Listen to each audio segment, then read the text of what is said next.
दोस्तों, आज बुद्ध पूर्णिमा के पावन अवसर पर महात्मा गौतम बुद्ध को कोटि कोटि प्रणाम। यूं तो महात्मा गौतम बुद्ध को जितना जाना जाए, सुना जाए, पढ़ा जाए उतना ही कम है।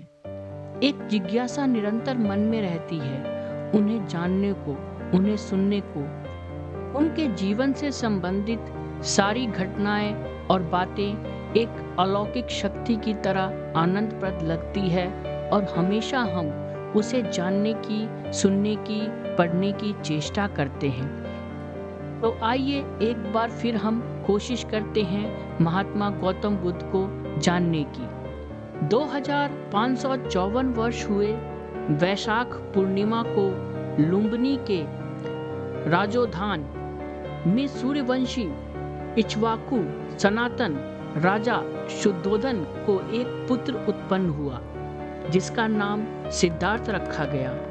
कुमार के जन्म के समय नाना प्रकार के मंगल शकुन हुए। कपिलवस्तु के लोगों ने ऐसे पुत्र रत्न की प्राप्ति के कारण अपने राजा के प्रति बड़ा हर्ष प्रकाशित किया। कुमार के जन्म के कुछ दिनों बाद कालदेवल ऋषि ने देवताओं के मुख से भविष्य के बुद्ध के जन्म की बात सुनी। उन्होंने राजा शुद्धोधन के राजप्रसाद पर कुमार के दर्शन की इच्छा प्रकट की। बहुमूल्य राजसी वेशभूषा में स्वयं और कुमार को अलंकृत कर ऋषि के आशीर्वाद के लिए राजा कुमार को ले गए। ऋषि कुमार का दर्शन पा पहले हंसे और फिर रो पड़े। राजा ने यह बात देखकर ऋषि से पूछा। ऋषि ने कहा, मैं इसलिए हंसा कि यह शिशु आगे चलकर लोक गुरु बुद्ध होगा और लाखों को पाप से बचाएगा, और रोता इसलिए हूँ कि मैं इसके बुद्ध होने तक जी ना सकूंगा। 5वें दिन राजा ने वेदों के मर्मज्ञ 108 ब्राह्मणों को अपने महल में निमंत्रित किया और सुनहरी थालियों में उत्तम खान भोज परोस समर्पित कर कुमार का भविष्य पूछा। बड़े ही चतुर 8 ज्योतिषी इसके लिए चुने गए। उन्होंने कहा, यदि कुमार ने गृहवास स्वीकार किया तो वह भूमंडल का एक छत्र चक्रवर्ती राजा होगा, और यदि सन्यासी हुआ तो संसार के अविधातनकार को दूर करने वाला बुद्ध। इससे पहले वाले जन्म में यह भविष्य के बुद्ध श्वेत केतु नामक देवता के रूप में तुषित देवलोक में वास करते थे। जब इनके जन्म का समय आ पहुंचा तो देवताओं ने आकर कहा कि संसार को पाप मुक्त करने के लिए मनुष्य लोक में जन्म लेने का आपका समय आ गया। बोधिस्थ ने 5 मंगल लक्षणों को देख सज्ञान हो माया देवी के गर्भ में आने के लिए दूषित लोक को छोड़ दिया। फिर बुद्धों की चाल के अनुसार वह 10 मास तक पूरे ज्ञान से सहित माता के गर्भ में रहे। पूरा ज्ञान रखते ही वह गर्भ से बाहर निकले और सारे लोक के देवताओं की बधाई लेते हुए उस समय उन्होंने यह शब्द कहे, मैं लोक में ज्येष्ठ और श्रेष्ठ प्रथम पुरुष हूँ। राजा ऐसे पुत्र का पिता होना अपने लिए बड़े सौभाग्य की बात समझता था। उसने पुत्र के पालन पोषण का उत्तम प्रबंध किया। राजकुमार के लिए 3 ऋतुओं के 5, 7 और 9 तलों के 3 प्रसाद बनवाए। ग्रीष्म प्रसाद ऐसे यंत्र से युक्त बनाया गया था कि चारों ओर कल से पानी का फुहारा चले और उसमें बिजली की कड़क और चमक देख वर्षा काल का भाव हो। शरद प्रसाद को गर्म रखने के लिए यांत्रिक साधन एकत्र किए गए थे। वर्षा काल में कुमार अपने प्रसाद से नीचे न उतरते थे।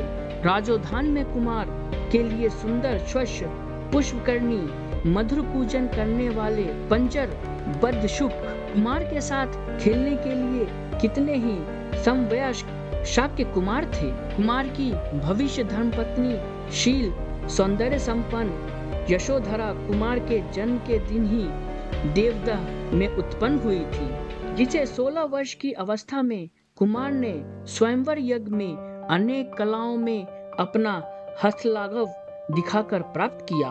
कुमार और कुमारी अनेक शत सुंदरियों से मानुष दुर्लभ भोगों को भोगते देवेंद्र की तरह विहार करते थे। कहीं कुमार विरक्त हो सन्यासी न बन जाए, इसके लिए राजा ने कड़ी आज्ञा दी थी कि कोई घृणास्पद, कुरूप, दूषित दृश्य उनके सामने न आने पाए। प्रासाद की सीमा के भीतर कहीं विनाश का चिन्ह नहीं रहने दिया जाता था।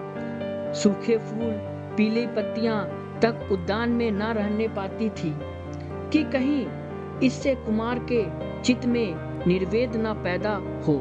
19 वर्ष की अवस्था तक जिस दिन की राहुल उत्पन्न हुए, कुमार को प्रसादा से बाहर नहीं जाने दिया गया। जब कुमार को बाहर सैर करने के लिए जाने देने का निश्चय हो गया तो राजा ने नगर में घोषणा करवा दी कि नगर को सुअलंकृत करना चाहिए, कहीं भी विनाश और खिन्नता का चिन्ह न रहने दिया गया, कहीं भी विनाश और खिन्नता का चिन्ह न रहने दिया जाए। सारथी छत्र के साथ 4 श्वेत घोड़ों के रथ पर आरूढ़ हो राजकुमार ने नगर प्रवेश किया। नगर वासियों ने बड़े हर्ष पूर्वक अपने भावी निपृत का स्वागत किया। जिस समय चारों ओर यह आनंद मंगल हो रहा था, उसी समय एक ऐसा दृश्य सामने आया जिसे कि उन्होंने कभी ना देखा था। एक दुर्बल, निरीह वृद्ध पुरुष लाठी फेंकता मानो जीवन से युद्ध करता सामने आ उपस्थित हुआ। कुमार, यह कैसा आदमी है? बाल सफेद, कमर झुकी, आंख भी भीतर धंस गई है, लाठी के सहारे किस तरह रास्ते पर खड़ा है। छन, यह आदमी पहले दूध पीने वाला बच्चा था। माँ ने अपने दूध से इसका पालन पोषण किया।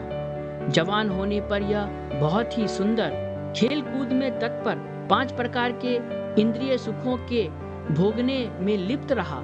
समय बीतता गया और अंत में अब यह अर्जुन पंजर में जीवन के संध्या काल में उपस्थित है। अत्यंत उद्विग्न हो कुमार ने पूछा, क्या मैं भी ऐसा होऊंगा? छन, हाँ जरूर कुमार, यह सभी प्राणियों का साधारण धर्म है।